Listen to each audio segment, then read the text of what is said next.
Hello class, आज हम लोग पाठ 7 विचार विवेक की शुरुआत करने जा रहे हैं। तो आइए सबसे पहले टाइटल समझते हैं। विचार का अर्थ क्या होता है? सोच। और विवेक का अर्थ क्या होता है? बुद्धि।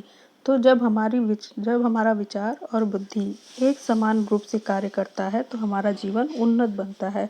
और यही विचार और विवेक मिलकर हमारा चरित्र बनते हैं। चरित्र क्या होता है? अच्छाइयों का एक ऐसा समूह जो मनुष्य को समाज में प्रतिष्ठित स्थान प्रदान करता है, यानी एक ऐसे जगह पे पहुंचाता है जहां लोग उसका सम्मान करते हैं और उसकी बातों को सुनना पसंद करते हैं, उसके पीछे चलना पसंद करते हैं। आइए देखते हैं। मनुष्य का अपने जीवन को उन्नत और श्रेष्ठ बनाना ही चरित्र है। यानी जो मनुष्य जाति है, मानव जाति है, वो अपने जीवन को उन्नत और श्रेष्ठ कैसे बना सकती है? अपने चरित्र को उन्नत बनाकर, अपने चरित्र को अच्छा बना के, अपनी पर्सनैलिटी को अच्छा बना के। आप जैसा सोचते हैं वैसे ही आपकी बुद्धि कार्य करती है और उसी प्रकार से आपका चरित्र बनता है। और जिस प्रकार से आप कार्य करते हैं, यानी जैसा सोचेंगे वैसा ही आप करेंगे, और जैसा कार्य आप करते हैं वैसे ही लोग आपको जज करते हैं, उसी के अनुसार आपके साथ बिहेव करते हैं। आप देखेंगे हम लोग छोटे बच्चों को मैनर्स सिखाते हैं कि थैंक यू बोलिए, प्लीज़ बोलिए। क्यों सिखाते हैं? क्योंकि जब कोई भी बच्चा इसको यूज करता है, इन वर्डों को यूज करता है, तो उससे क्या होता है? मैनर दिखाई देते हैं, डिसिप्लिन दिखाई देता है, जिससे दूसरे बच्चे उसको फॉलो करते हैं और वो एक अच्छे बच्चे के रूप में समाज में प्रतिष्ठित होता है। लेकिन अगर उसी की जगह पे कोई दूसरा बच्चा है जो मारपीट करता है, दूसरों को परेशान करता है, तो न केवल दूसरे बच्चे उससे दूर रहते हैं बल्कि टीचर्स भी उसको ज़्यादा ध्यान नहीं देते हैं। इसके अलावा समाज में भी आप किसी ऐसे व्यक्ति से मिलना नहीं चाहेंगे जिसके पास बुरी आदतें हैं, क्योंकि मानव की एक कल्पना होती है कि समाज में हर व्यक्ति उसको एक सम्मानजनक व्यक्ति के रूप में देखे, उसके अंदर केवल अच्छाइयाँ देखें, बुराई ना देखे। बुराई करने पर भी लोग चाहते हैं कि हमारी बुराई की तारीफ हो, लेकिन ऐसा नहीं होता है। समुद्र का खारा जल आकाश में उन्नत होकर अमृत तुल्य जीवन प्रद बनता है। समुद्र का खारा जल, समुद्र का जल कैसा होता है? खारा होता है। अगर आप उस पानी को पीजिए तो आपका मुंह का स्वाद क्या होता है? बेस्वाद हो जाता है। आपको बाकी किसी चीज़ की जो स्वाद जो भी आप खाद्य पदार्थ खाते हैं उसका स्वाद आपको समझ में नहीं आता। लेकिन जब यही जल आकाश में उन्नत होकर, यानी वाष्प बनकर ऊपर पहुंचता है, आकाश में पहुंचता है, तो बारिश की बूंदों के रूप में नीचे आता है, पृथ्वी पर आता है, धरती पर, और वो अमृत के समान हो जाता है। तो इसी प्रकार से हमारे अंदर की जो बुराइयां हैं वो क्या है? खारा जल है। उनको हम किसके द्वारा साफ कर सकते हैं, किसके द्वारा प्योर कर सकते हैं? अपनी बुद्धि विवेक के द्वारा, अच्छी बातों के द्वारा। परंतु उस स्थिति को पहुंचने के लिए जिस प्रकार सूर्य के प्रकाश और उष्णता की आवश्यकता है, वैसे ही मनुष्य के चरित्र निर्माण के लिए ज्ञान और पवित्रता आवश्यक है। इसलिए देखिए, जब उस जल को अमृत के समान बनना होता है तो उसको कठिनाइयों से भी जूझना पड़ता है। यहाँ दिया है कि उस स्थिति में पहुंचने के लिए जिस प्रकार सूर्य के प्रकाश और उष्णता की आवश्यकता होती है, उष्णता मतलब गर्मी, यानी उस जब तक सूर्य का प्रकाश नहीं पहुंचेगा उस जल पर और गर्मी नहीं होगी, तब तक वो वाष्प बनकर शुद्ध रूप प्राप्त कर कर आकाश पर नहीं पहुंचेगा, और उसी प्रकार से शुद्धता का रूप धारण करके पृथ्वी पर नहीं पहुंचेगा। जो जीवन देता है, उस जल में क्या होता है? जीवन होता है।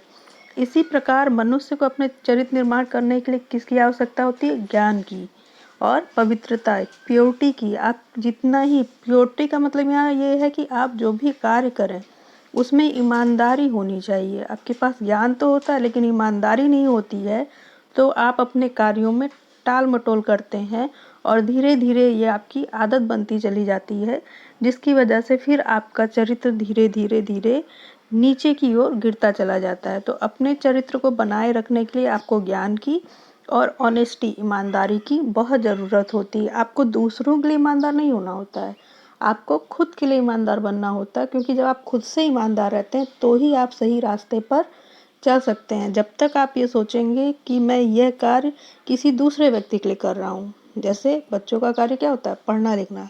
लेकिन बच्चे क्या सोचते हैं कि ये मैं अपने लिए नहीं, माता पिता के लिए पढ़ रहा हूँ, दूसरों के लिए पढ़ रहा हूँ। तो जब भी आप ये कार्य ये सोच के करेंगे मुझे अन्य व्यक्ति के लिए करना है, तो आपका काम उसमें, आपका मन जो है उस काम में पूरी तरीके से नहीं लगता है। लेकिन जब आप सोचते हैं कि यह काम मैं खुद के लिए कर रहा हूँ, जैसे ड्राइंग आप करते हैं तो खुद की संतुष्टि और खुद की खुशी के लिए करते हैं। लेकिन आप उस कार्य को करते हैं, जितनी ही रुचि से करते हैं, आपके काम में निखार आता है। तो जो भी कार्य करिए वो खुद के लिए करिए और ईमानदारी से करिए, तभी आप जीवन के पथ पर सही ढंग से चल पाएंगे।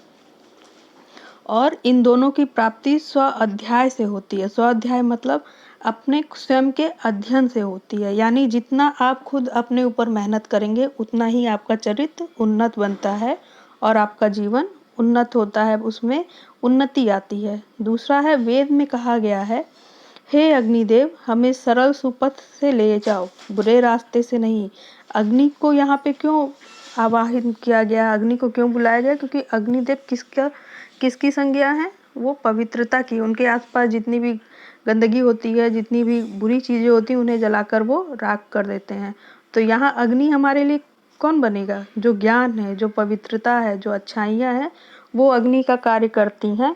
और वो कह रहे हैं हमें सरल सुपथ्य पे ले चलो, बुरे रास्ते से नहीं। यानी यहाँ मानव मन जो है वो अच्छे रास्ते पे जाना चाहता है, बुराई के रास्ते पर नहीं जाना चाहता है।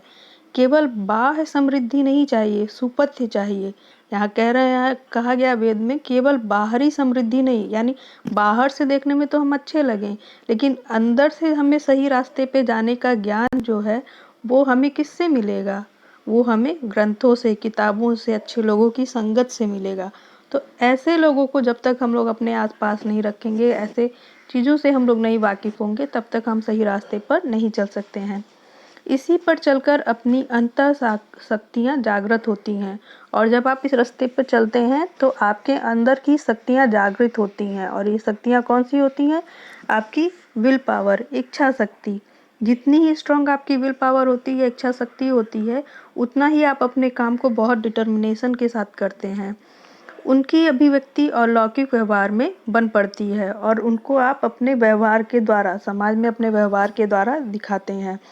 इंजिल में कहा गया, हे प्रभु हमें सीधी राह चाहिए, गलत राह से हम अपने मुकाम पर नहीं पहुंचेंगे।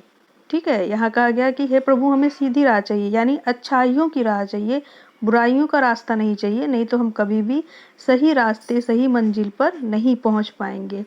क्या होता है कि हम जब दूसरे गलत लोगों के संगत में रहते हैं तो हमारा जो लक्ष्य होता है हम उससे भटक जाते हैं, हम दूसरों के बहकावे में आ जाते हैं, जिससे अपने लक्ष्य को भूल जाते हैं और गलत आदतों को सीख लेते हैं। और जब भी हम गलत आदतें सीखते हैं तो धीरे धीरे क्या होता है कि हमारी अवनति होनी शुरू हो जाती है। ऐसा भान होगा कि हम स्वर्ग में पहुँचे हैं, परंतु वास्तव में हम नरक में पहुँच जाएंगे। शुरुआत में ये बुराइयाँ बहुत अच्छी लगती हैं। शुरुआत में जो हमें बुराई का रास्ता दिखाने वाले होते हैं वो तो हमारी पीठ थपथपाते हैं, शाबाशी देते हैं, लेकिन असल में क्या होता है, हम धीरे धीरे बुराइयों के दलदल में फंस जाते हैं, और ऐसा फंसते हैं कि फिर हमें वहाँ से निकलने की कोई भी रास्ता नहीं दिखाई देता है, हम वहीं पर फंसते चले जाते हैं। संसार की हर वस्तु में अच्छाई और बुराई पाई जाती है। कुछ वस्तुएं हमें इसलिए अच्छी लगती हैं क्योंकि उनसे हमें सुख मिलता है। दूसरी कुछ वस्तुएं इसलिए बुरी लगती हैं क्योंकि वे हमारी इच्छाओं में बाधक हैं। परंतु वास्तविकता इसके विपरीत है। वह हर वस्तु जिसमें हमें केवल अच्छाई ही अच्छाई दिखाई देती है, बुराई को भी छुपाए हुए है।